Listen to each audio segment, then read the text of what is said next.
Hello students, स्वागत है आप सभी का आपके अपने यूट्यूब चैनल अम्बेडकर क्लासेज पर।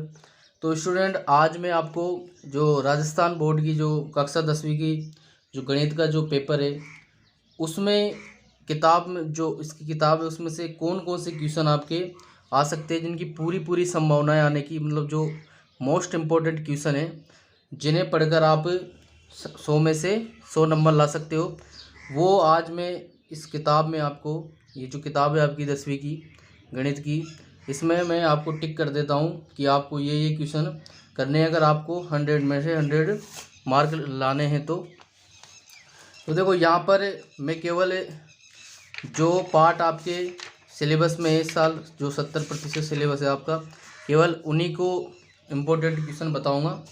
ठीक है, तो आपको देखो यहाँ पर एक तो आपकी प्रश्नावली 6 है, त्रिभुज ये आपके हटा रखी है। एक प्रश्नावली 9 है, ये हटा रखी है। एक प्रश्नावली 10 है, ये भी हटा रखी है। एक प्रश्नावली 12 है, ये भी हटा रखी है। और एक प्रश्नावली 13 है, देखो ये भी हटा रखी है। ये तो बहुत अच्छी बात है कि आप पृष्ठीय क्षेत्रफल और आयतन जो कि बहुत बड़ी प्रश्नावली है ये भी आपके हटा रखी है। तो मैं स्टार्ट करता हूँ प्रश्नावली 1 से, इसका नाम है वास्तविक संख्याएं। तो इसमें देखो आपको कौन सा क्वेश्चन इम्पोर्टेंट है वो और कौन से आपको पढ़ के जाने हैं। तो देखो यहाँ पर इसमें एक तो देखो आपको जो प्रमेय है 1.1 यूक्लिड विभाजन प्रमेय का, इसको भी आप याद कर लेना, ये भी आपके इम्पोर्टेंट है। ठीक है, इसके बाद चलते हम, देखो यहाँ पर उदाहरण जो है, उदाहरण भी आपके आ सकते हैं भी एग्जाम में। तो यहाँ पर एक जो क्वेश्चन है यहाँ पर देखो प्रश्नावली 1.1 में इसका जो क्वेश्चन नंबर 1 है ये भी आप करके जाना, 1 नंबर में इसका क्वेश्चन मिलेगा आपको। और इसके बाद यहाँ पर है क्वेश्चन नंबर 4, ये बहुत इम्पोर्टेंट क्वेश्चन है, इसको भी आप पढ़ के जाना। इसके बाद चलते हम अगली प्रश्नावली 1.2। यहाँ पर देखो इसमें और तो कोई क्वेश्चन नहीं है, अभाज्य संख्या याद कीजिए। यहाँ पर देखो ये जो क्वेश्चन है इसका क्वेश्चन नंबर 4 कि एचसीएफ दिया है तो एलसीएम ज्ञात कीजिए, ये आपका वेरी वेरी इंपॉर्टेंट क्वेश्चन है, इसको आपको पढ़ के जाना है। इसके बाद देखो अगला चलते हम उदाहरण नंबर प्रमेय 1.4, एक तरह से उदाहरण ही है जिसमें दिया है कि √2 एक अपरिमेय संख्या है। ये देखो आपका वेरी वेरी इंपॉर्टेंट क्वेश्चन है, वेरी वेरी इंपॉर्टेंट, इसमें का क्वेश्चन आपको देखने को मिलेगा, तो इसको आप जरूर करके जाएं। इसके बाद चलते हम 1.3, इसमें भी वही सेम क्वेश्चन है सारे, तो ये भी आप पढ़ के जाना। इसके बाद चलते हम 1.4। तो देखो 1.4 में जो क्वेश्चन नंबर 1 दे रखा है ये आपको पढ़ के जाना इसको, और ये आपको 1 नंबर में आपको ये क्वेश्चन मिलेगा। तो इस तरीके से ये आपकी प्रश्नावली 1 हो जाती है। अब चलते हैं प्रश्नावली 2 पर। ठीक है, तो देखो बेसिक तो आपको सारी प्रश्नावली का बेसिक पढ़ना है, वो आपको 1 नंबर में इसके क्वेश्चन देखने को मिलेंगे। तो यहाँ पर देखो इसमें चलते हम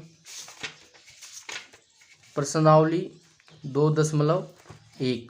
तो देखो प्रश्नावली 2.1 में आपको जो ये एक ही क्वेश्चन है इसको आप पढ़ के जाना, ये आपको 1 नंबर में देखने को मिल सकता है। ठीक है, इसके बाद है आपके यहाँ पर देखो उदाहरण में उदाहरण नंबर जो 2 है, उदाहरण नंबर 2, इसको भी आप पढ़ के जाना, ये भी एक इम्पोर्टेंट क्वेश्चन है। इसके बाद है आपका उदाहरण नंबर 4, तो दे रखा है ना, एक द्विघात बहुपद ज्ञात कीजिए जिसके शून्यकों का योग तथा गुणनफल -3 और 2 है। देखो आप क्या करोगे, इसमें का ये क्वेश्चन तो आप पढ़ के जाना, लेकिन इसमें का और भी क्वेश्चन आता है, जैसे मान लो यहाँ उसने संख्या चेंज कर दी, तो आप एक ही क्वेश्चन के पैटर्न से सभी तरह के क्वेश्चन कर सकते हो, तो इसमें का या इसको आप जरूर करके जाएँ। ठीक है, इसके बाद आती है आपकी प्रश्नावली 2.2।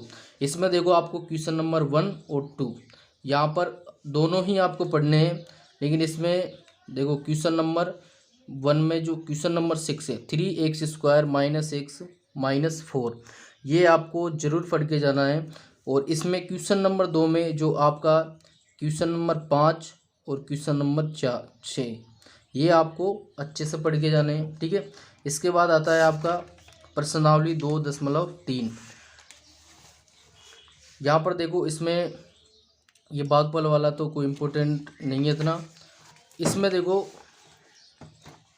जो आपका क्वेश्चन नंबर 3 और क्वेश्चन नंबर 4 है, यहाँ पर देखो ये जो बहुपद दे रखा है कि अन्य सभी शून्य ज्ञात कीजिए कि यदि इसके 2 शून्य √5/3 और -√5/3 है। एक क्वेश्चन नंबर 3 और एक क्वेश्चन नंबर 4, दोनों ही वेरी वेरी इंपॉर्टेंट क्वेश्चन है। दोनों ही क्वेश्चन में से एक क्वेश्चन आपको जरूर देखने को मिलेगा, तो इसको भी आप जरूर कंप्लीट करके जाएं। तो ये हो गई आपकी प्रश्नावली 2। इसके बाद चलते हैं प्रश्नावली 3 पर, 2 चर वाले रैखिक समीकरण युग्म। तो इसमें देखो बेसिक आपको सारा ही पढ़ना है। या बेसिक में देखो आप क्या पढ़ोगे, इसमें ये जो दे रखा है प्रश्नावली 3.1, इसमें देखो तीनों क्वेश्चन में से आपको केवल इसका बेसिक समझना है कि किस तरीके से को सोल्व करेंगे। तो इसमें से आपको एक क्वेश्चन देखने को मिल सकता है।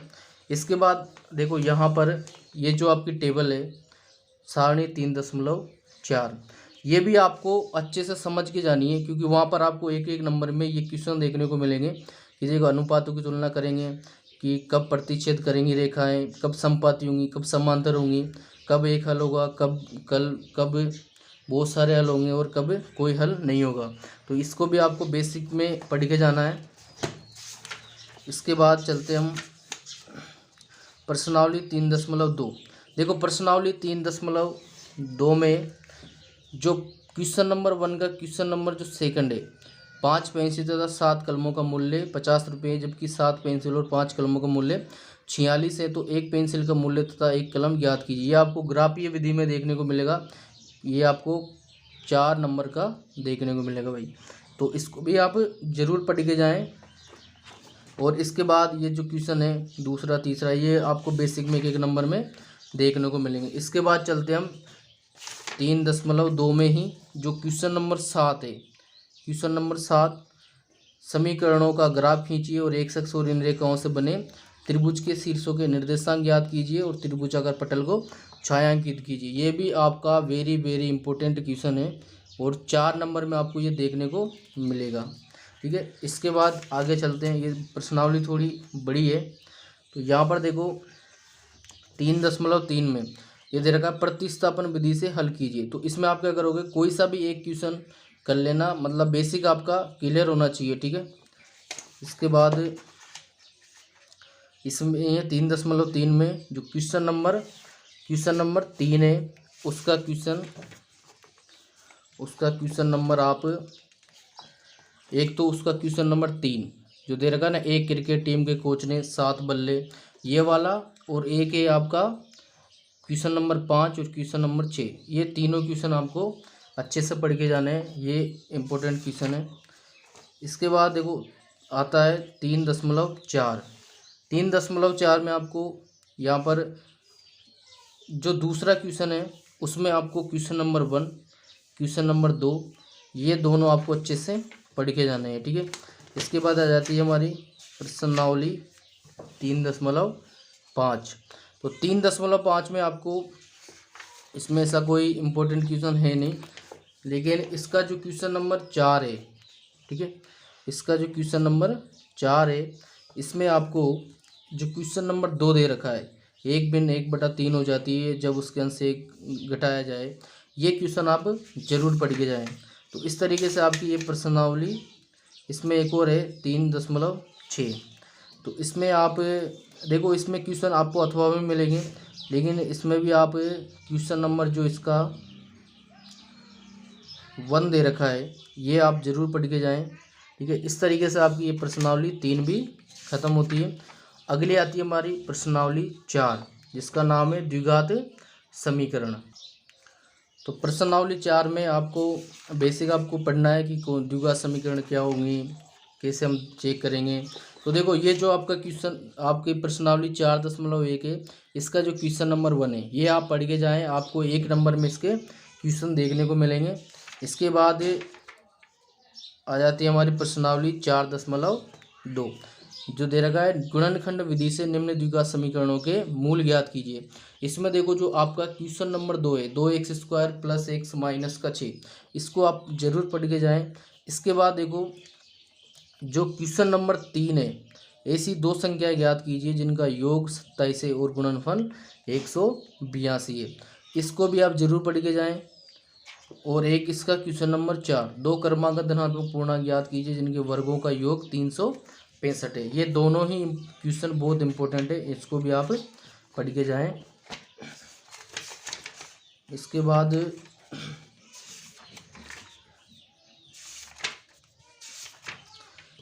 आती है हमारी प्रश्नावली 4.3। तो देखो इसमें आपको जो क्वेश्चन नंबर 1 है, निम्न द्विघात समीकरणों के मूलों का अस्तित्व हो तो इन्हें पूर्ण वर्ग विधि द्वारा हल कीजिए। इसमें भी आप कोई सा भी क्वेश्चन कंप्लीट करके चल जाना। इसके बाद आता है क्वेश्चन नंबर 4, ये बहुत ही वेरी वेरी इंपॉर्टेंट क्वेश्चन है, इसको तो आप जरूर ही करके जाएं।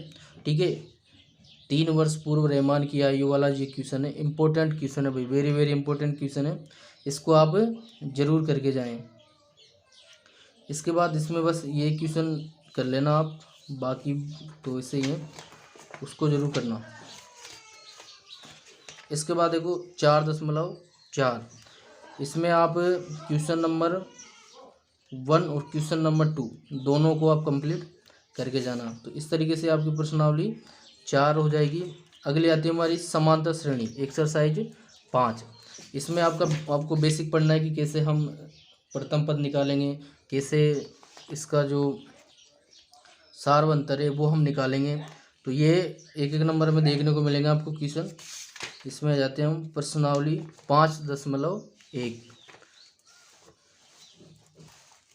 प्रश्नावली 5.1, इसमें देखो आपको जो क्वेश्चन नंबर 2 दे रखा है ना, दी हुई एपी के प्रथम 4 पद लिखिए, ये वाला।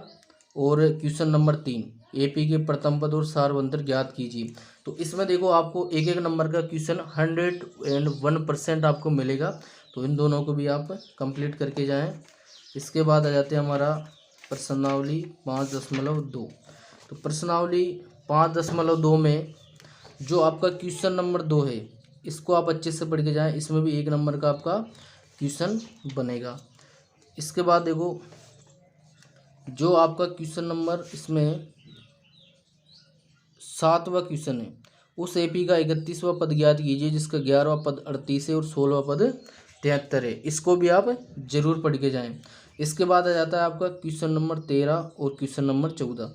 दोनों ही क्वेश्चन वेरी वेरी इंपॉर्टेंट है, इन दोनों में से भी एक क्वेश्चन आपको देखने को मिल सकता है, तो इन दोनों को भी आप अच्छे से पढ़ के जाएं। इसके बाद आती है आपकी प्रश्नावली 5.3। 5.3 में भी आप क्या करोगे, योग वाले क्वेश्चन है क्वेश्चन नंबर 1 में, इसको भी आप पढ़ के जाएं। इसके बाद देखो क्वेश्चन नंबर 7, उस एपी के प्रथम 22 पदों का योग ज्ञात कीजिए जिसमें डी बराबर 7 और 22वां पद 149। इसको भी आप जरूर पढ़ के जाएं।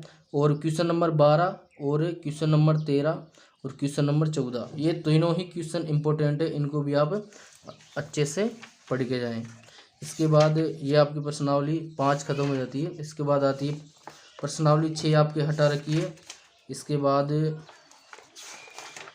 बाद आएगी आपके प्रश्नावली 7।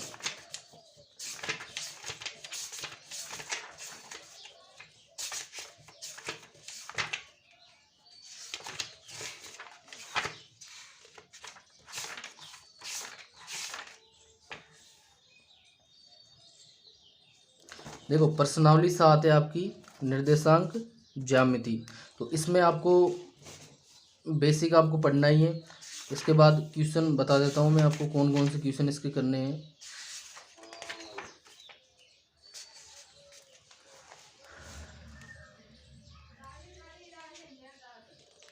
यहाँ पर देखो एक क्वेश्चन है प्रश्नावली 7.1 का क्वेश्चन नंबर 1, इसको आप पढ़ के जाए। दो युग्मों के बीच की दूरियां ज्ञात की, इसको आप जरूर पढ़ के जाएं। इसके बाद है आपका क्वेश्चन नंबर 7 और 8, ये दोनों ही क्वेश्चन इंपॉर्टेंट है, इसको भी आप पढ़ के जाएं। और इसके बाद आ जाते हैं हमारी प्रश्नावली 7.2। इसमें देखो जो क्वेश्चन नंबर 1 और 2 है, ये दोनों ही क्वेश्चन इंपॉर्टेंट है, इन दोनों को भी आप अच्छे से पढ़ के जाएं। और इसके बाद आपका जो क्वेश्चन नंबर 8 है, क्वेश्चन नंबर 8 है, उसको भी आप अच्छे से पढ़ के जाएं, ये भी इम्पोर्टेंट क्वेश्चन है। इसके बाद आ जाता है आपकी प्रश्नावली 7.3। इसमें क्वेश्चन नंबर 1 ये आपका इम्पोर्टेंट क्वेश्चन है, और क्वेश्चन नंबर 4 ये भी आपका इम्पोर्टेंट क्वेश्चन है, तो इनको भी आप करके जाएं। ये आपकी प्रश्नावली 7 खत्म होगी। इसके बाद आती है आपकी त्रिकोणमिति का परिचय, एक्सरसाइज 8। इसमें बेसिक आप पढ़ना, और इसके बाद मैं क्वेश्चन बता देता हूँ कौन कौन से क्वेश्चन आपके इम्पोर्टेंट है। तो देखो, जो प्रश्नावली 8.1 है, इसमें क्वेश्चन नंबर जो 3 दिया हुआ है, ये आपका बहुत ही इम्पोर्टेंट क्वेश्चन है। और एक दे रखा है क्वेश्चन नंबर 4, ये भी आपका इम्पोर्टेंट क्वेश्चन है। इन दोनों को आप अच्छे से पढ़ के जाएं। इसके बाद आती है आपकी प्रश्नावली 8.2। इसमें देखो, आपको जो क्वेश्चन नंबर 4 और क्वेश्चन नंबर 5, इन दोनों क्वेश्चनों को आप अच्छे से पढ़ के जाएं। और इसके बाद आती है आपकी प्रश्नावली 8.3। तो 8.3 में आपको क्या क्या पढ़ना है, देखो यहाँ पर जो क्वेश्चन नंबर 1 दे रखा है, निम्नलिखित का मान निकालिए, इनको भी आप करके जाना। ये आपको 1 नंबर में क्वेश्चन देखने को मिलेगा। इसके बाद दिखाइए कि ये जो वाला क्वेश्चन है, ये भी आपको देखने को मिलेगा, तो इसको भी आप अच्छे से पढ़ के जाएं। इसके बाद आती है आपकी एक्सरसाइज 8.4। तो इसमें देखो, जो क्वेश्चन नंबर 4 दे रखा है, ये भी आप पढ़ के जाएं। ये 1 नंबर में आपको ये क्वेश्चन देखने को मिल सकते हैं। इसके बाद यहाँ से देखो, क्वेश्चन नंबर 5, इसमें इसमें 10 क्वेश्चन है। इसमें से आप एक तो देखो, क्वेश्चन नंबर 2 ये आपका इम्पोर्टेंट क्वेश्चन है। क्वेश्चन नंबर 4 ये आपका इम्पोर्टेंट क्वेश्चन है। और इसके बाद एक क्वेश्चन नंबर 6, ये भी आपका इम्पोर्टेंट क्वेश्चन है। और इसके बाद आता है आपका ये क्वेश्चन नंबर 8। ये 4 क्वेश्चन है, इनको अच्छे से आप पढ़ के जाना, कवर करना, ठीक है। इसके बाद आती है हमारी प्रश्नावली 9, इसने हटा रखी है। इसके बाद आती है हमारी प्रश्नावली 11, रचनाएं। ये बहुत इंपॉर्टेंट प्रश्नावली भाई। तो इसमें आपको कौन कौन से क्वेश्चन पढ़ने हैं, देखो 11.1, इसमें आपको जो क्वेश्चन नंबर 1 दे रखा है, ये आप अच्छे से पढ़ के जाना। और एक दे रखा है क्वेश्चन नंबर 2, ये भी आप अच्छे से पढ़ के जाना। बहुत सारे क्वेश्चन लगभग एक जैसे ही हैं, तो इसमें आप एक क्वेश्चन भी कंप्लीट कर लेते हो, तो आप बाकी क्वेश्चन भी कर सकते हो, ठीक है। इसके बाद आती है आपकी 11.2। तो यहाँ पर देखो, जो इसका क्वेश्चन नंबर 1 है, ये वेरी वेरी इंपॉर्टेंट क्वेश्चन है, इसको आप करके जाना। और इसके बाद है आपका question number 3। Question number 3 centimetre त्रिज्या का वृत्त खींचिए। इसके किसी बढ़ाए गए व्यास पर केंद्र से 7 सेंटीमीटर की दूरी पर स्थित 2 बिंदु P और Q लीजिए। इन दोनों बिंदुओं से वृत्त पर स्पर्श रेखाएं खींचिए। इंपॉर्टेंट क्वेश्चन है, इसको आप पढ़ के जाना। और आपके प्रश्नावली जो 12 है, ये भी आपकी हटा रखी है। और जो प्रश्नावली 13 है, ये भी आपकी हटा रखी है। इसके बाद चलते हैं हम प्रश्नावली 14 पर, जो भी बहुत इंपॉर्टेंट प्रश्नावली है, सांख्यिकी, ठीक है। इसमें आपको कौन कौन से क्वेश्चन करने हैं,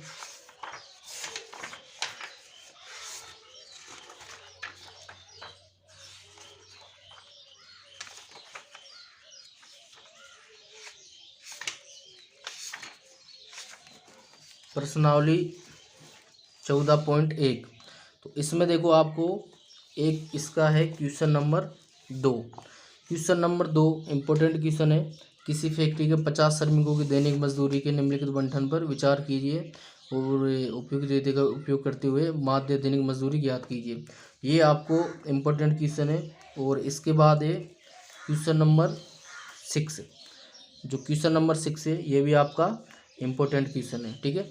इसके बाद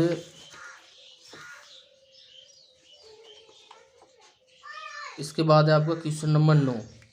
35 नगरों की साक्षरता दर दर्शाती है, माध्य साक्षरता दर ज्ञात कीजिए। ये आप पढ़ के जाना। इसके बाद आ जाती है आपकी प्रश्नावली 14.2। तो इसमें देखो जो क्वेश्चन नंबर आपका 2 है, ये आपका इम्पोर्टेंट क्वेश्चन है, इसको आप पढ़ के जाएं। और इसके बाद आपका जो क्वेश्चन नंबर 5 है, ये भी आप अच्छे से पढ़ के जाएं, ठीक है। इसके बाद आ जाती है आपकी प्रश्नावली 14.3। 14.3 में एक क्वेश्चन नंबर 1 और क्वेश्चन नंबर 2, ये दोनों ही क्वेश्चन बहुत ही इम्पोर्टेंट है, तो इन दोनों को आप अच्छे से कंप्लीट करके जाएं। इसके बाद है आपका क्वेश्चन नंबर 5 और क्वेश्चन नंबर 7, ये भी दोनों क्वेश्चन इम्पोर्टेंट है, इनको भी आप अच्छे से कंप्लीट करके जाएं। इसके बाद आती है आपकी एक्सरसाइज 14.4, ठीक है। तो इसमें जो क्वेश्चन नंबर 1 है, ये आप अच्छे से पढ़ के जाएं। और इसमें आप क्वेश्चन नंबर 1 ही पढ़ लेना, और एक है क्वेश्चन नंबर 3, इन दोनों क्वेश्चनों को आप अच्छे से पढ़ के जाना। तो ये आपकी प्रश्नावली 14 खत्म होती है। अगली आती है हमारी प्रायिकता। 3 नंबर के क्वेश्चन आएंगे इसमें, बहुत ही सीधी प्रश्नावली है। तो यहाँ से देखो, इसमें आपको एक तो प्रायिकता का फॉर्मूला आप याद करके जाएं, ठीक है। और प्रायिकता का मान कहाँ से कहाँ तक होता है, ये भी आप याद करके जाएं। इसके बाद आती है आपकी प्रश्नावली 15.1, ठीक है। तो यहाँ पर देखो, जो आपको क्वेश्चन दे रखा है ना, क्वेश्चन नंबर 1, इसको आप अच्छे से कंप्लीट करके जाएं। इसमें आपको 1 नंबर का क्वेश्चन देखने को मिलेगा, तो इसको ज़रूर आप पढ़ के जाएं। और इसके बाद आता है हमारा जो क्वेश्चन नंबर 4 है, क्वेश्चन नंबर 4 है, ये भी अच्छा क्वेश्चन है, इसको भी पढ़ के जाएं। क्वेश्चन नंबर 5 है, ये भी इम्पोर्टेंट क्वेश्चन है, इसको भी आप पढ़ के जाएं। इसके बाद है हमारा क्वेश्चन नंबर 8। क्वेश्चन नंबर 8 भी इम्पोर्टेंट क्वेश्चन है, इसको भी आप पढ़ के जाएं। क्वेश्चन नंबर 9, ये भी आपका इम्पोर्टेंट क्वेश्चन है, इसको भी आप अच्छे से पढ़ के जाएं। इसके बाद है आपका क्वेश्चन नंबर 13। क्वेश्चन नंबर 13, इसको भी आप अच्छे से पढ़ के जाएं। इसके बाद है आपका क्वेश्चन नंबर 14, इसको भी आप अच्छे से पढ़ के जाएं। और एक है आपका क्वेश्चन नंबर 16, ये आपका वेरी वेरी इंपॉर्टेंट क्वेश्चन है, क्वेश्चन नंबर 16, तो इसको आप ज़रूर पढ़ के जाएं। इसके बाद है आपका क्वेश्चन नंबर 21, इसको भी आप अच्छे से पढ़ के जाएं। तो इस तरीके से ये आपकी जो गणित है, उसके मैंने जो वेरी वेरी इंपॉर्टेंट क्वेश्चन है वो यहाँ पर टिक कर दिए हैं। तो आप इनको पढ़ के जाएं, और इनको आप पढ़ते हो तो 100 में से 100 मार्क्स आप ला सकते हो।